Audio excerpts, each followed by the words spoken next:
I'm Cathy Sikorski. And for the last 25 years, against my better judgment and sometimes against my will, I have been a caregiver for 7 different family members and friends. So often I get the question, are you crazy? But most importantly, I get the question, how do you do this? And I got to tell you, I have some unusual tools in my toolbox, but my favorite tool is humor. If I can make someone laugh, I've gotten some things done that I was surprised. I got durable medical equipment delivered a bit earlier. I even had a doctor's office move up an appointment. One time I had a whole case of Depends that I had brought home, ripped open, pulled out, started to put on my grandmother and realized they came all the way over her head. Clearly I got the wrong size and they took the whole case back. So yeah, humor's been pretty good to me.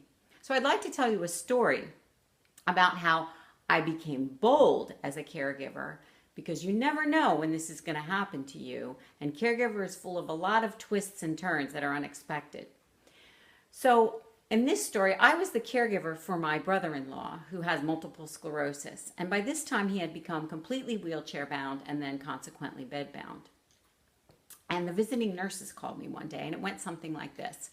Hi, Cathy. This is Nancy, the visiting nurse, and your home health providers have called us because they need some help with pressure wounds. And I'm thinking, oh my God, pressure wounds. I'm not sure what that medical term is, pressure wounds. Oh yeah, bed sores. Oh, you mean bed sores, I said? She said, yes, that's the typical word for it. But we'd like to help take care of those pressure wounds, Cathy, because they're having some trouble.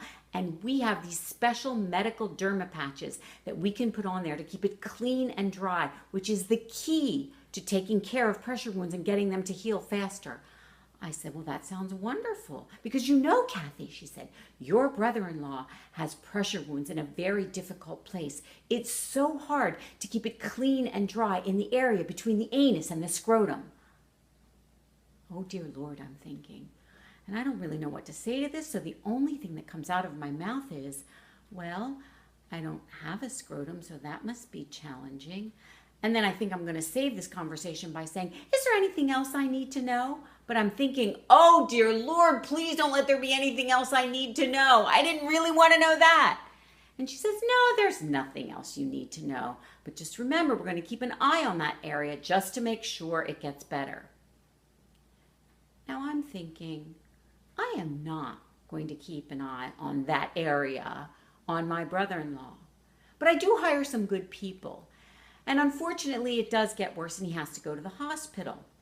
And the protocol in the hospital for this type of an injury is that every 2 hours they turn him, kind of like a turkey on a spit, but he loves it. He's got young nurses in there every 2 hours and he's chatting with them and having a good time. It's 10 times better than being in personal care.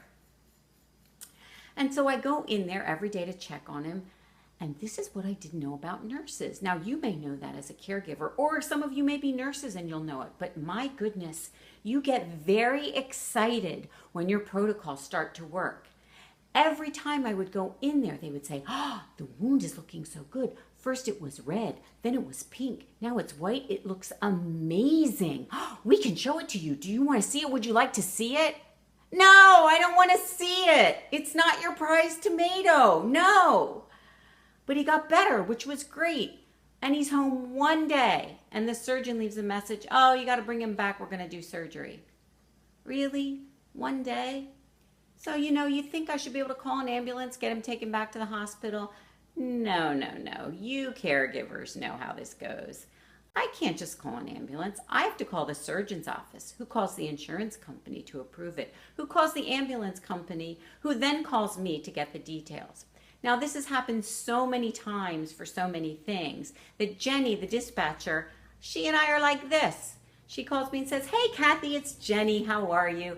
I said, I'm great, Jenny. What's up? She said, I'm calling about your brother's surgery. We have to schedule that. I said, okay. She said, what time do we have to pick him up? I said, as usual, Jenny, surgery is at 5:45 a.m., so you need to him up at 4:45. Thanks. And she says, okay, no problem. And I have to put on the insurance form exactly what's wrong with him.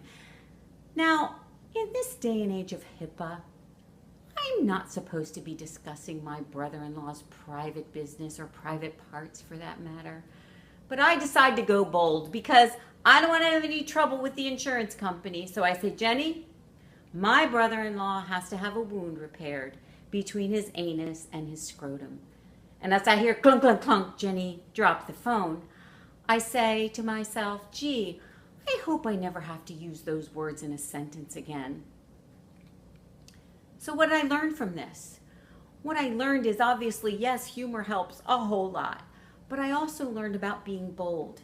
You know, before I was a caregiver, I thought I was pretty bold. I was an attorney. I did a lot of work. I had no idea, and I'm sure you felt the same, how you were going to have to dig deep to your boldness to get things done, to take care of your caregivee, and also to deal with your caregivee on a regular basis. And finally, in the aftermath, the boldness that you learned, the intensity, when that is gone, which I learned when my brother-in-law passed away 2 years ago, the intensity was over. But I learned so much about that intensity, about that boldness, and about the spirit of caregiving that I'd like to share this with the family of caregivers at this conference. What I learned about how boldness can change, what I learned about humor helping us through all of those phases, and how we can all be better to ourselves and to our caregivees with both boldness and humor. Thanks so much for the opportunity to tell you about my caregiving experience, and I would love nothing more than to be your guest speaker, and I hope to hear from you soon. Have a wonderful day.